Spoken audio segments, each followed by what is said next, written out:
big thing that I should have this call with you is the chance meeting I had with Mr. President yesterday. I went to the villa for something else, and the president cornered me and said, we don't manage to qualify, John.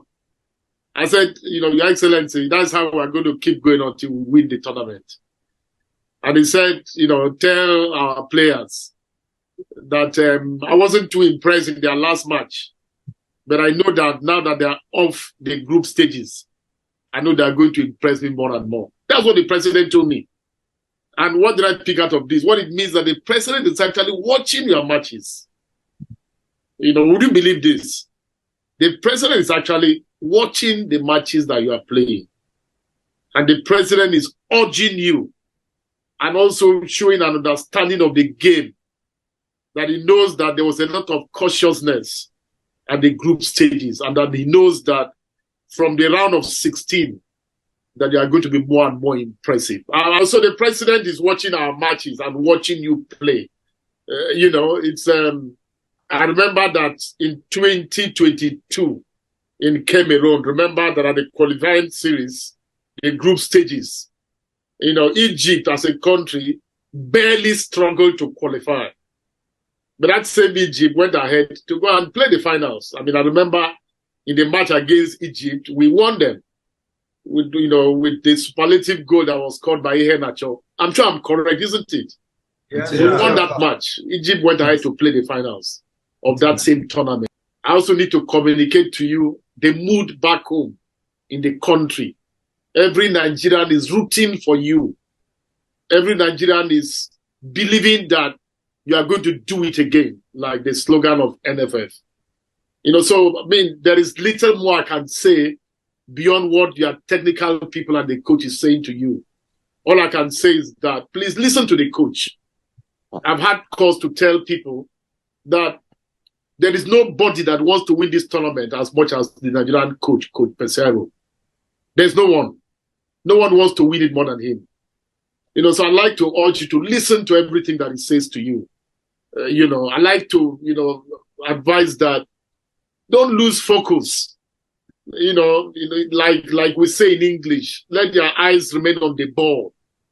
At a moment like this, maybe what I should further suggest is that don't forget about the social media. Maybe you just need to, for this moment, don't even look at your WhatsApp messages anymore, so that you don't lose concentration. You're going to find a lot of comments by Nigerians that are too eager to have you continue to win. Minister of Sport Development there addressing Super Eagles ahead of their clash against Cameroon on Saturday. They had to do that Zoom call. Welcome you on the show. Sports Update on Trust TV. Adeni Ajishafe. Well, Eagles will be flying on Saturday, and we just hope that they will do well. That's a way of inspiring them. And right now, having the studio Olajide Olushola joining us to talk sport on the show. Good to have you. Yeah, good to be here again. Yes, you saw there the Minister of Sport Development talking with the Eagles and advising them that the president is urging them, Nigerians are believing in them, that they should go there and do the damage against Cameroon before at least they should continue to progress by each game they play. Yeah, I loved what one party said about the fact that our Egypt, they lost against us and they still got to the final. Yes, I love that. Yes, we could have started poorly, but then we could have still managed, But what I didn't like about his statement was that, when he said, the president said we struggle, he said that we can also struggle to the end. I don't like that statement. Like I just said, that was just a blip. That was just pick up. They will pick up.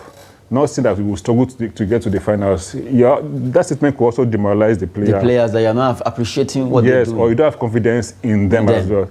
Yeah, football players, sometimes you have your off and on day as well too. So it's just a poor time for the Super Eagles because they're actually struggling to score goals. We've only scored one goal. As in by ourselves. By open play. By open play. Open play. The other was penalty. The other one was own goal. So we've only scored one goal to me. The other two goals, I don't count them as our goals per se. But then Now we are getting into the real business of the tournament, and this is the high time that, yes, I still have little doubt in little respect or confidence, let's say confidence in Joseph Peseiro. I have not really seen him.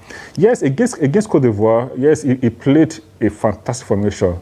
More or less, he played the kind of Jose Mourinho football, which is more of a defensive game, compared to an attacking game. Because he believed that the Cote d'Ivoire guys, they're going to bombard us, and they actually bombarded us. Coming in, the attack was very, very massive. But we held our ground. Kevin Bassey and Code, they did a fantastic job, to stop any form of attack. But then we are going against Cameroon this time around. Both of us, we are both physical. Cameroon, in fact, they're even more physical than us. Than us, yes. They are more physical than Nigeria. They are more physical than Nigeria. But then, excuse me, how are we going to play our game against them is what I don't know yet. But I believe that Joseph Peseiro, he will have mapped out, I'm sure they'll have watched the clips of these players, look at their strength, look at their weakness, and exploit them to our maximum benefits. So it's going to be, so I see that, I just want to hope that Joseph Peseiro does the right thing, picks the right players, and I'm glad that Yusuf now is back to training. Yes, he was supposed to play against Equatorial Guinea. He said no, that he was not fit, that he needs to be fit, 100% fit, and I'm glad he's back with training. So probably he's going to hold our defensive midfield against Cameroon. So let's just see what pans out, as on Saturday. Just to look at that particular talk there, because the minister addressed the Eagles there. So right now we look at story that has to do with the Nigerian University Games, NUGA Games. For this year, it's coming up in Jos. University of Jos will be hosting Nigerian University Games. But right now, the VC of that university is already talking. Jos will host best ever NUGA Games in Nigeria with world-class facilities. According to him, they are doing everything possible to make sure all the athletes that represent their universities will have the best time using world-class facilities in University of Jos. At least we can't wait to see what will be happening there concerning that event. It has always been an event where a lot of talents have been discovered. I still remember, I won't forget in a hurry, Shiolo Fijano, part of this. The goalkeeper plays in NUGA, that's Vincent Eyema. A lot of talent have been discovered in NUGA and also Nipoga Games. A lot of talents in those competitions. Right now, the VC is saying they will host the best ever with world-class facilities. NUGA Games like a mini Olympics, where, of course, talents, like you said, all of them came from NUGA Games. Eyama came from, we also have some athletes also who came from NUGA Games representing Nigeria. So this is almost like a talent hunt for players or for other athletes that will represent Nigeria in the future tournaments. So, and for the new judge saying they're going to give us the best NUGA Games ever, we look forward to that episode and to that tournament, and we see how it pans out. But I believe that we will get new talent. Apart from football, tracks and field events, I'm sure we'll get new talent that will take over from this current generation now in coming years. Well, hopefully, let's see what Jos will be offering Nigeria and other universities there concerning NUGA Games coming up there. Well, that should be in March. Waiting to see what they'll be doing now. Right now, let's talk about football. We cross over from that particular NUGA game story. Let's talk about NPFL. According to the man in charge, he's actually running affairs alongside the leadership of NPFL. Talking about Owumi Davidson, he says officiating in NPFL is a work in progress. According to him, they are trying to see how they can sanitize our league, trying to see how they can make it better, and still is a work in progress. So we shouldn't just totally say, oh, they've reached the pinnacle. No, they are still working in progress to get it better, and hopefully it will be. Yes. I think the officiating this season has been better than previous seasons. Yes, of course, like Davis Ogum said, we've not gotten there. We are still learning. But he also said it's all about collaborating with NFF to bring technology, which is the VR. Yeah. And I think it's been a good one because our coaches, our referees need to get to that point whereby how to use the VR well and be among those that will be invited for competitions, like CAF, like FIFA, and everything. World Cup. Yes. So, but our officiating has improved. Yeah, there are still some referees who still miss some things, which is human. But then we can be better. But we need technology now to make them better. Just the way we are seeing in AFCON right now. AFCON, the referees in AFCON, I give them 100% pass mark. They have done well so far. Excellent. EPL coaches, EPL referees should come to AFCON and learn from this referee because they've made use of the VAR No. Perfectly. Perfectly. No. Not the one if you watch EPL, so many errors that you'll be wondering. The referee might give a yellow card, but you go to Viva, look at it very well, cancel the yellow card, and probably give you a red or even cancel the yellow card. So does it mean our own African referee seems to understand the technique of that particular technology? Technology that was brought to us. So that's why we're Africa. We're always very smart. And because we have been trying, because CAF want to ensure that this tournament, sorry, we are going into CAF, but to ensure that this tournament is good. So our Nigerian referee should also take a key from that. The NPFL board should take a key from that, learn from it, and see how they can improve our coaches. Give them refresher courses every now and then, trainings every now and then within Nigeria and outside Nigeria to improve their knowledge. Because every new rules come up, new things come up. So they need to be upgraded. But I'll give to them, if I'm to give them pass mark, they've done at least, let me say, 70%, which is far better than what we used to experience in previous years. Well, from the way it is right now, NPFL will keep at least getting better. According to WCO Women, it's a work in progress concerning the officiating. They will make sure the referees are up to date concerning all the upgrade they need to have when it comes to officiating, knowing all the rules and regulations, and also the VAR. Well, we're hoping that will actually come to light. The limelight we are waiting for concerning VAR in Nigerian football. That will be an awesome achievement. That has to do with advancement technology, whereby we're going to be seeing our matches having that technology. Right now, we'll move away from there. Let's talk about AFCON. AFCON round of 16 teams are right now ready, battle ready. From Saturday, they'll be playing. But Nigeria will be facing Cameroon over there in Côte d'Ivoire. According to one of the coaches that at least faced us, that's Guinea-Bissau coach, he says he's tipping Super Eagles for AFCON glory. Coach Basiro Kande is tipping Super Eagles. I hope he's not trying to... I don't know. I don't know why he's saying that, but then... anyway, he's a coach. You could have seen something. that others are not seeing. Yes, so he's a coach, and probably he knows that this Nigerian thing, they're doing the right thing. So let's just hope that he's prophesying good news into our life, that we are tipping us for AFCON glory. But then our AFCON glory starts against Cameroon. Once you can take out Cameroon, whoever we meet again, to get to the finals and everything. But let's just start with Cameroon first, one game at a time. And the rivalry between Nigeria and Cameroon is a very tough one. Dates back several years, and it's going to be a very, very dicey game between the two nations. And again, we are even neighbors. No, we share boundaries. We share boundaries. So we know ourselves very, very well. And let's just say I pounds out for us against Cameroon. But I still believe that the Super Eagles to do the job against Cameroon. Yes, we've not done so well from the beginning of the tournament. But we have done better than Cameroon as well too. I don't see Cameroon being a match for us. If our players actually put on their A game. I don't see Cameroon players. We will fly over them. They cannot roll over us. Okay, let's see how Eagles will actually do well there. According to Jide Olushola, he believes that Eagles should be able to outrun or outplay Cameroon by defeating them in that round of 16 match that will be coming up on Saturday. Why are we talking about Super Eagles? To let you know, they'll be playing, they'll actually be training behind closed doors. The two training they'll be having before that match, they'll be doing it behind closed doors. That's the story we're looking at. It's an update. And also Ekong. Ekong is back. Yusuf Al-Hassan is also back. They resume full training, and that's a boost for Super Eagles as Ekong and Al-Hassan are back while they'll be training behind closed doors. Yeah, that's just that's good news for us. That I'm not in particular about Yusuf, because we need that defensive cover. As all the other players that played for him, that played in his absence, they're more of attacking players than a defensive player. But Yusuf he was born as a defensive player, so he's going to hold that for us well. Ekong, yes, is captain fantastic. He has done well. Of course, he scored that penalty and everything. So he's going to back at the back line to ensure that our goalkeeper, Stanley Mbali, does not concede goals against it. But the most important person for me is still Alassane Yusuf, because he's the link between the defense and the attacking.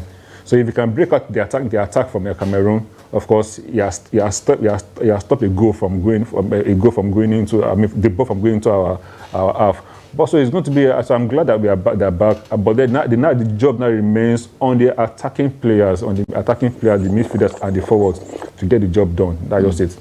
The defense, our defense, we don't have any problem. We don't have any problem with our defense. Our defense is top notch. I don't have any problem with our defense. They really did, but if they're not good, we'll have considered goals. during the group stage. So they did a very good job. But now the job now is just for the attacking players to do that. Take your chances and score. Osimhen, I think, is under pressure to score. And sometimes the way he played in Europe can different from African football. We have seen Drogba as big as struggled. Struggled. Kanuako struggled too. He never score. He does not have an AFCON goal throughout his career.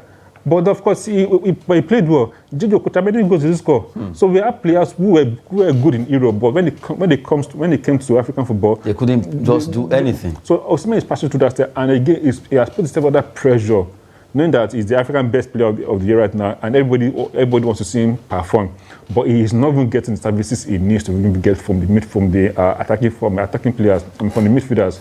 So it's a lot of things. So the midfielders, Joribo, Iheanacho, whoever starts should feed Simon, or whoever is playing should feed Osimhen, and Osimhen as well. To once he gets any chance, bury them for Napoli. But by and large, it's going to be a tough one. But I'm taking my money for Super Eagles. Super Eagles facing Cameroon on Saturday. Looking at that particular story there, Super Eagles be training behind closed doors. At least they need to keep their style and skills safe so that Cameroonians won't come and take it. But really, a big one. We just about our team will actually perform well, good one for the fact that Ekong and Hassan Yusuf, they are back to their feet, and we want to see them doing well in this competition. We wish Eagles all the best as they will prosecute that particular game on the 27th. But right now, let's quickly go cross over to the West. Let's talk about the NBA. NBA games were played,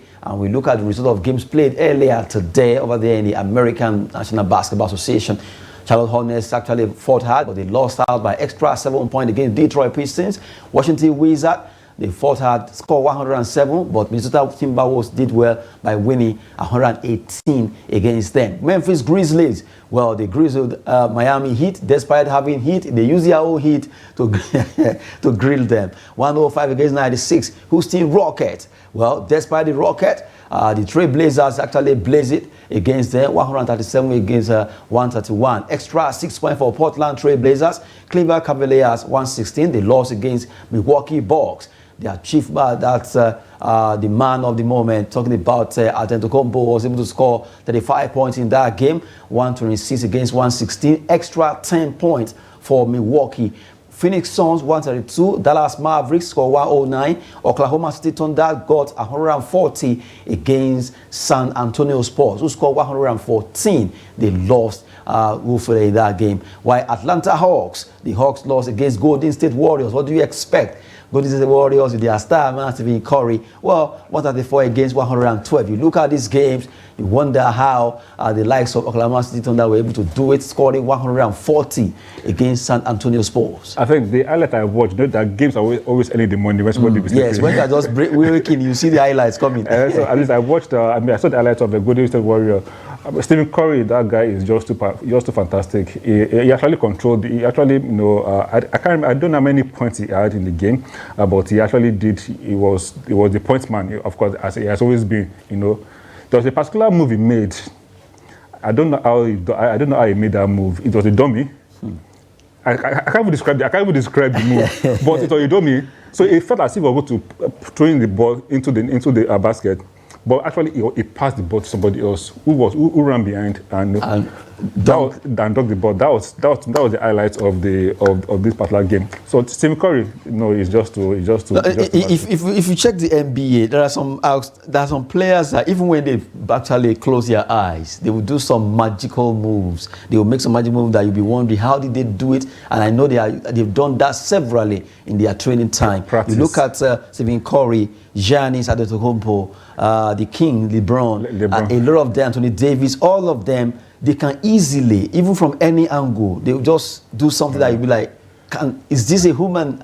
That's what I can't even explain that move because it looked very, very unreal.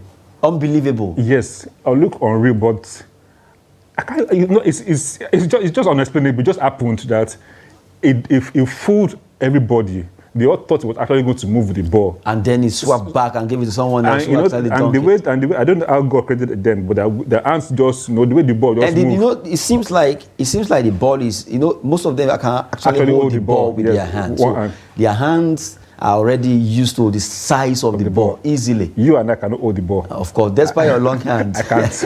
I've tried severally. I have to use my 2 hands, but funny enough, not all of them at all. Because Curry is not tall. Curry is not tall. If I remember when Allen Iverson was dominating NBA, Iverson is not a tall player, but still was able to show his class. So it's not actually by the height; it's actually more by your skills. No, yeah. In previous years, they could use height, but as year progresses, more techniques come up. You upgrade yourself. So therefore, okay, it's not really by height. Once you have the skills, once you know to, in fact, shorter person even have more skills than because they can easily swap and move. Yes, because if you want to hold them now, why the tall one is trying to jump? They've gone under, move, and dunk. So it's an interesting. I just wish that sometimes one could be able to watch these games, live, but because of the time. I'm supposed to be sleeping, for Christ's sake. But it's always very interesting when you watch those highlights early morning. I can't watch them every day. At least, but just a glimpse of what's happening. Just giving you updates concerning that game, NBA result there. Good one for Golden State Warriors.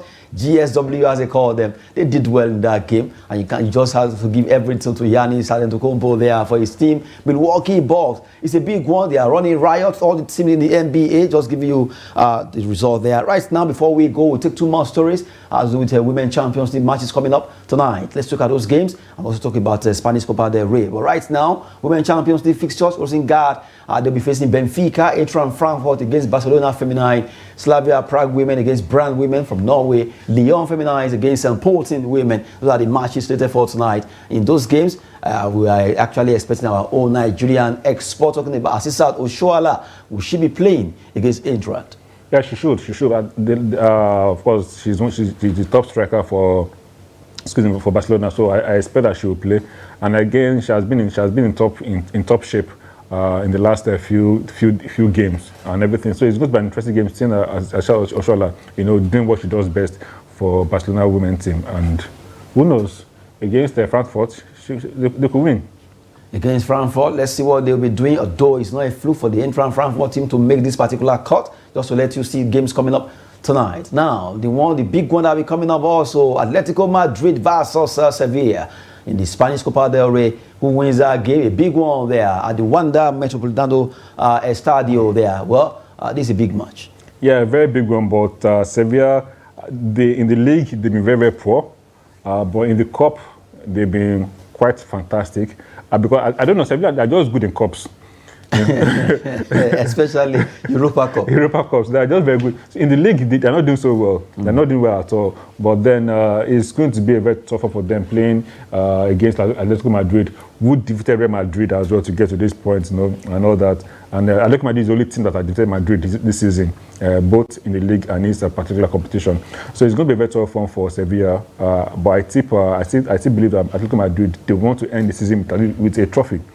So they will start with, but Sevilla will not back down just like that for Atletico Madrid. Anything can happen at the Estadio. Both are very strong teams. Estadio Metropolitano there. Just to let you know, that match will be coming up tonight also. The women matches will be coming up. And also don't forget the fact that Uni just be hosting Nuga for this year.